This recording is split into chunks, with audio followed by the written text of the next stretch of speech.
Hello, this is Sam Gerrans from truthinthenews.info. Today is Saturday, the 9th of April, 2022, and I'm going to make a short video, the second for today, about a short article which illustrates in some ways some of the things which I talk about on this channel, how news is manipulated, how it's served up in order to create an impression which just isn't there.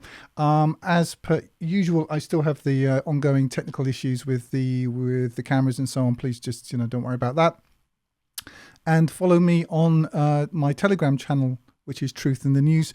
Do it now before I get kicked off YouTube. Anyway, I'm just going to go through this.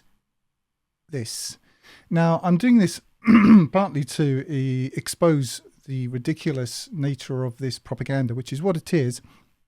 But I've chosen a subject which is perhaps less, less difficult, less polarizing, and it's also by way of me paying my personal respects to Vladimir Zhirinovsky, who died very recently, and just to place him in something of a more genuine context vis-a-vis Russia.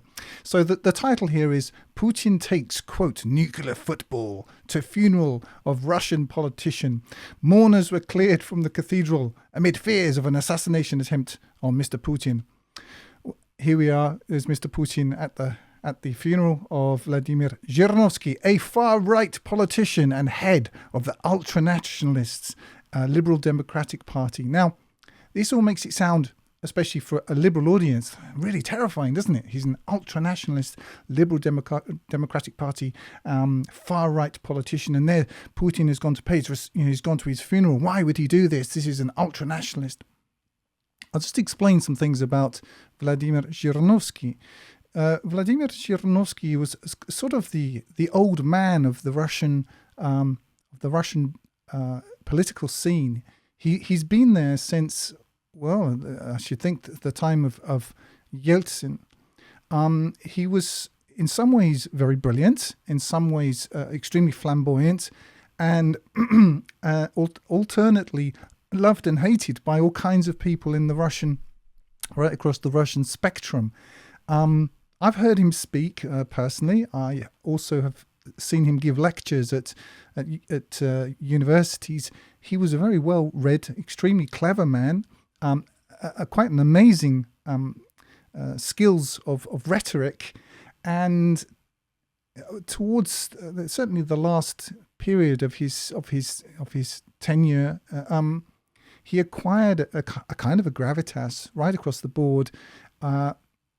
A reputation as certainly a very colourful speaker, and he could make people on all sides of the house warm to him.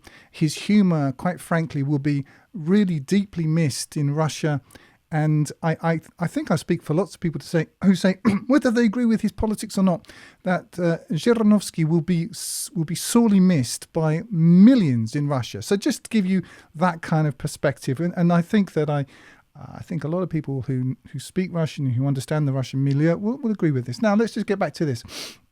Vladimir Putin was spotted with the Russian nuclear football as he attended the funeral of a far-right politician on Friday. Now, where is this nuclear football? I mean, presumably he was spotted. I mean, it makes it sound as though he was some sort of interloper.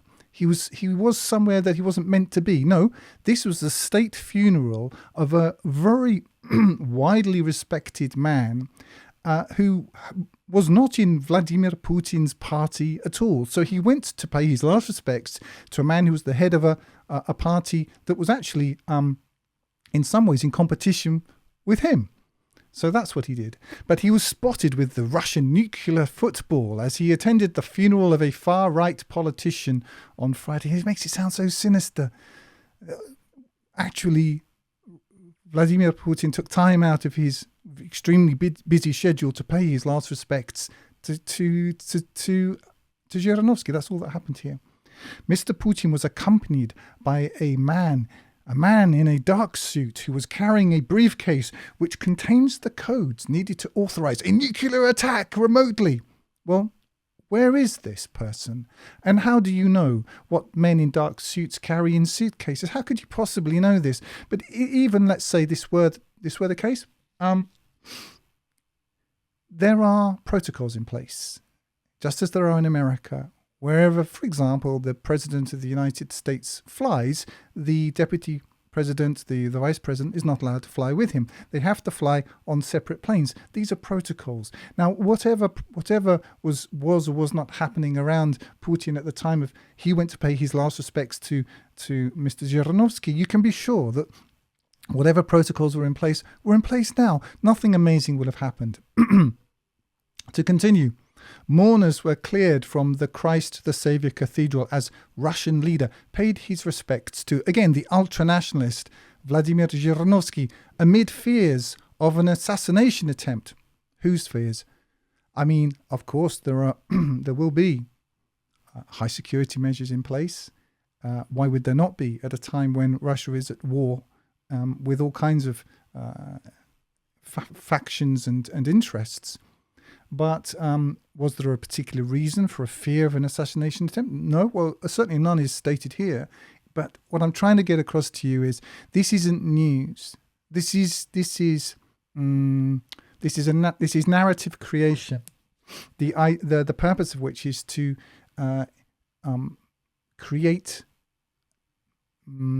emotional ties to things which don't exist. It isn't journalism, not even remotely close to it. And just by reading this sort of unchallenging quote unquote article, you can transpose exactly the same strategies, and you'll see them in place in all kinds of other stuff. This is a non-story. At the open casket, Mr. Putin picked up a bunch of roses and placed them at the bottom of the coffin, then made the sign of the cross. No armed guards were standing by the coffin when he approached to pay his respect. And here we have a picture of there being no armed guards. But somehow it sounds sinister. The absence of armed guards is somehow made to sound as though it is something you should be concerned about. Is there any more of this nonsense? Yes, there is. For Vladimir Putin, a quote. This is a quote. This is the quote that they've got here. Okay, because whoever wrote this nonsense obviously went to journalism school. They know they've got to have a quote in there somewhere.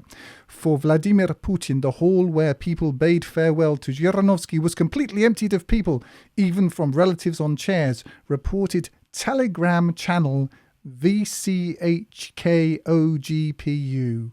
Now there's a source you couldn't question. Much like the nuclear football carried by presidential military aides in the US. Ah, well, thanks for mentioning that fact. The Russian nuclear briefcase, known as the Chigit, was designed to be within reach of the president at all times. A similar briefcase is thought, not established, no source, no proof, but thought by whom? Well, who knows?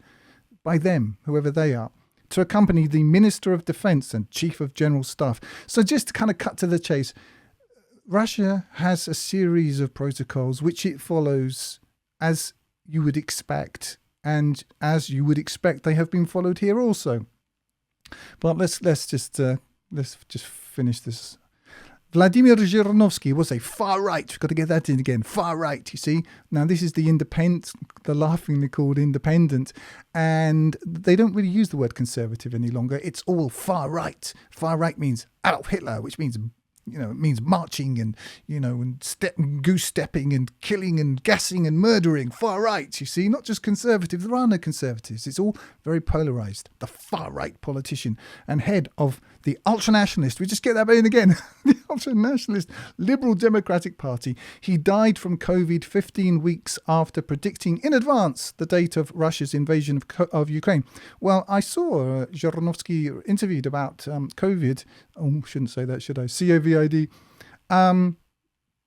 He I can't remember what the number was, but he'd said he'd had, I think it was quite a large number of injections, and frankly, it looks like that's what killed him, unfortunately. And what's also true is that I think it was 2 or maybe 3 years in advance, he foretold a major shift regarding Ukraine. It wasn't just 15 weeks before; it was quite a long time before. And also, either in that prognostication or in another, he also basically foretold the end of America. So that's lacking here. Now, if you don't have access to Russian, you won't really have access to Zhirinovsky. But I can tell you that Zhirinovsky although I don't agree with his politics particularly. In fact, I find his politics quite difficult to ascertain.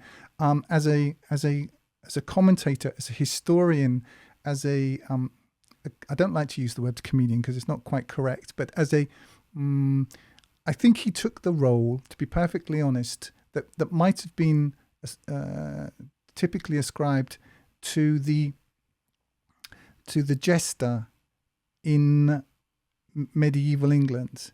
Now, this was a high-ranking position because the jester could say to the king what no one else could, and you had to be very clever to be a jester.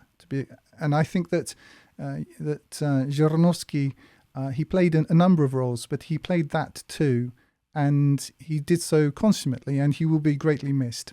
Anyway, this has been The Truth in the News, and that's all for now.